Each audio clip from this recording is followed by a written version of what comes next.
మరో బ్రేకింగ్ చూస్తే ఉమ్మడి పాలమూరు జిల్లాలో 2 రోజులు సీఎం రేవంత్ రెడ్డి పర్యటన కొనసాగుతోంది. ఉమ్మడి జిల్లాలో ఉన్న సాగునీటి ప్రాజెక్టు పరిశీలిస్తూ ప్రాజెక్టు అధికారులతో సమీక్షిస్తున్నారు. సీఎం పర్యటనలో భాగంగా జడ్చర్ల నియోజకవర్గంలో భారీ బహిరంగ సభకు నిర్వహించనున్నారు. ఈ మేరకు సభ ఏర్పాట్లు ఎమ్మెల్యే అనిరుద్ రెడ్డి పరిశీలించారు. ఇక కాంగ్రెస్ అధికారంలోకి వచ్చాకే ఉదండాపూర్ రిజర్వాయర్ నిర్వహిస్తున్న సమస్యలు పరిష్కారం అయ్యాయంటున్న ఎమ్మెల్యే అనిరుద్ రెడ్డితో మా correspondent Harishankar face to face. Palamuru జిల్లాలో ముఖ్యమంత్రి రేవంత్ రెడ్డి రెండవ రోజు పర్యటన కొనసాగుతుంది. రాత్రి సోమశిలలో బస్ చేసినటువంటి ముఖ్యమంత్రి అక్కడి నుంచి నార్లాపూర్, పాలమూరు రంగారెడ్డి ఎత్తిపోతల భాగంగా ఉన్నటువంటి అన్ని ప్రాజెక్టులను రిజర్వాయర్లను పరిశీలిస్తున్నటువంటి పరిస్థితి ఉంది. ప్రస్తుతం మనం జడ్చర్ల కాన్స్టిట్యున్సీలో ఉన్నాం. సాయంత్రం ఇక్కడ భారీ బహిరంగ సభ ఏర్పాటు జరిగింది. దాదాపు 50,000 మందితో కూడా సభ నిర్వహించేందుకు ఇక్కడ ఉన్నటువంటి కాంగ్రెస్ పార్టీ నేతలు కావచ్చు, కాంగ్రెస్ పార్టీ ఎమ్మెల్యే సంసిద్ధమవుతున్న పరిస్థితి అయితే ఉంది. 2 రోజుల పాటు ముఖ్యమంత్రి రేవంత్ రెడ్డి యొక్క పాలమూరు రంగారెడ్డి ఎత్తిపోతల పథకంతో పాటు జూరాల ప్రాజెక్ట్, అదేవిధంగా నారాయణపేట, కొడంగల్ ఎత్తిపోతల పథకాలకు సంబంధించిన పనులను పర్యవేక్షణలో భాగంగా జిల్లాలో పర్యటిస్తున్న నేపథ్యంలోనే ఎటువంటి అంశాలు ఆయన సాయంత్రం మాట్లాడబోతున్నాడు ఇక్కడ ఉన్న ఎమ్మెల్యే అడిగి తెలుసుకునే ప్రయత్నం చేద్దాం. సార్ చెప్పండి, సాయంత్రం సభ ఏ విధంగా ఉండబోతుంది, ముఖ్యమంత్రి పర్యటన ఏ విధంగా కొనసాగుతుంది? ఈ రోజు సభ నిజంగా మాకు చాలా ఆనందంగా ఉంది, మా జడ్చర్ల నియోజకవర్గం ప్రజలకు కూడా. ఎందుకంటే నిన్నొక్క రోజే 230 కోట్ల రూపాయలు మాకు ఇవ్వడం జరిగింది. ఎవరికి?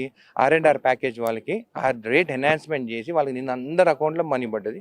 కొంత 200 మంది 300 మంది కూడా కొంచెం అవార్డ్స్ పాస్ కాక పెండింగ్ ఉన్నాయి. అది కూడా నేను సీఎం గారితో నిన్న నైట్ మాకు సోమశీలలో మీటింగ్ ఉంటే దాంట్లో బ్రీఫ్ డిస్కషన్లో కూడా ఆ ఇష్యూ, దాని తర్వాత ఇంకా వేరే ఇష్యూస్ కూడా ఉదండపూర్ కూడా నేను డిస్కస్ చేయడం జరిగింది. అది ఈరోజు కూడా సభలో దాని గురించి మాట్లాడతాను. ఖచ్చితంగా ఉదండపూర్ వాసులకు వాళ్ళు మొత్తం భూములు పోయినాయి. వాళ్ళకి అవార్డు పాస్ అయ్యి కూడా గత గవర్నమెంట్ కూడా వాళ్ళు పైసలు ఇవ్వలేదు. వాళ్ళకి చాలా ఇబ్బంది పడుతున్నారు. వాళ్ళకి ఈ ప్రజాపాలన మన ప్రభుత్వం వచ్చిన తర్వాత వాళ్ళకి న్యాయం జరిగిందని చెప్పి నేను తెలియజేస్తున్నాను. 2 రోజుల పాటు ప్రాజెక్టుల సందర్శన చేస్తున్నారు, రివ్యూలు నిర్వహిస్తున్నారు, సమీక్ష సమావేశాలు ఎక్కడెక్కడ కలెక్టర్తో కావచ్చు, అక్కడ ఉన్నటువంటి ప్రాజెక్ట్ అధికారులతో నిర్వహిస్తారు. అక్కడ నుంచి ఎటువంటి సమాధానం వెలువడుతుంది? ముఖ్యమంత్రి రేవంత్ రెడ్డి సాయంత్రం ఈ ప్రాజెక్టులకు సంబంధించి ఏ విధంగా మాట్లాడబోతున్నారు? చాలా పాజిటివ్గా ఉంది. ఈరోజు పాలమూరు బిడ్డ మన సీఎం రేవంత్ రెడ్డి గారు పాలమూరు ప్రాజెక్ట్స్ అన్ని కంప్లీట్ చేయాలని ఫస్ట్ రైతులు కానీ పేదవాళ్ళు ఎవరైతే భూములు పోయినాయో, ఎవరైతే R&R ప్యాకేజ్ పెండింగ్స్ ఫస్ట్ వాళ్ళది అది కంప్లీట్ చేయాలని చెప్పి నిర్ణయం తీసుకున్నాం. ఎందుకంటే వాళ్ళకి ఇన్నేళ్ళ నుంచి వాళ్ళు మనీ ఇవ్వకుండా ఓన్లీ కాంట్రాక్టర్స్ పైనే వాళ్ళు సపోర్ట్ చేస్తున్నారు గత ప్రభుత్వం, కానీ వీళ్ళ గురించి ఎవరు ఆలోచించలేదు. కాబట్టి ఖచ్చితంగా ఎవరైతే భూములు పోయినాయో వాళ్ళు నిజంగా వాళ్ళు రోడ్లపైకి వచ్చినారో వాళ్ళ ప్రభుత్వం ఉన్నప్పుడు వాళ్ళకి అందరికీ ఈరోజు న్యాయంగా మేము అండగా నిలబడ్డాము. ఇప్పుడు రేవంత్ రెడ్డి పర్యటనలో భాగంగా బీఆర్ఎస్ నేతలు ముందస్తు అరెస్ట్ చేసినట్లు కూడా తెలుస్తుంది. అయితే ఇప్పటికే కొంతమంది ఇటు నాగర్ కర్నూలు కాన్స్టిట్యున్సీలో కూడా ధర్నాలు నిర్వహిస్తున్న పరిస్థితి, దీన్ని ఏ విధంగా చూస్తారు? దేనికి ధర్నాలు నాకేం అర్థమవుతలేదు. వాళ్ళేమో రైతులకు పైసలు ఇవ్వలేదు. ఈరోజు జడ్చర్ల నియోజకవర్గంలో ఉద్దండపూర్కి ఈ రోజుకి మన ప్రభుత్వం వచ్చిన తర్వాత 631 కోట్ల రూపాయలు వచ్చినాయి.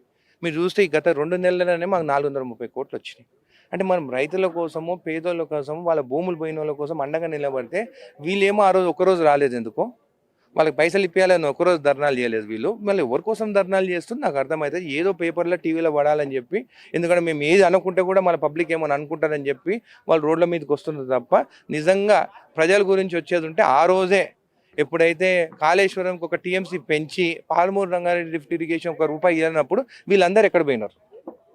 ప్రస్తుతం అయితే మరి పాలమూరు రంగారెడ్డి ఎత్తిపోతల గత ప్రభుత్వమే దీనికి పూర్తి చేసింది. కేవలం పేపర్ల కోసమే పర్యటిస్తున్న ముఖ్యమంత్రి అని చెప్పి బీఆర్ఎస్ నేతలు అనిపిస్తారు. ఈరోజు వాళ్ళు ఏం పూర్తి చేశారు? నార్లాపూర్లో బటన్ వచ్చిన తర్వాత మళ్ళీ నీళ్ళు వచ్చినాయి. ఆ తర్వాత ఈరోజు వాళ్ళు చెప్పేటి అన్నీ నిన్న అన్ని ప్రాజెక్ట్స్కి సీఎం గారు వెళ్ళడం జరిగింది. ఈరోజు ఇంకా కొన్ని ప్రాజెక్ట్స్ ఉన్నాయి. లాస్ట్ ఉద్దండపూర్ గారికి వస్తారు, అన్ని రివ్యూ చేసుకున్న తర్వాత నిన్న రివ్యూ మీటింగ్ కూడా జరిగింది. దాని తర్వాత సీఎం రేవంత్ రెడ్డి గారు ఈరోజు దాని గురించి మాట్లాడతారు. చివరిగా చెప్పండి, పాలమూరు బిడ్డగా సీఎం రేవంత్ రెడ్డి ఉన్నారు, పాలమూరుకి ఎటువంటి వరాలు కురిపించబోతున్నారు సాయంత్రం? కానీ ఈరోజు 630 కోట్లు నా జడ్చర్ల నియోజకవర్గం ఉదండపూర్కే ఇచ్చినారు.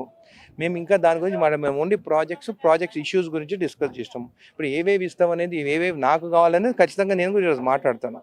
మాకు దాదాపు ఇంకా 900 కోట్లు కావాలి. దాంట్లో 630 కోట్లు వచ్చింది R&R ప్యాకేజ్ కింద.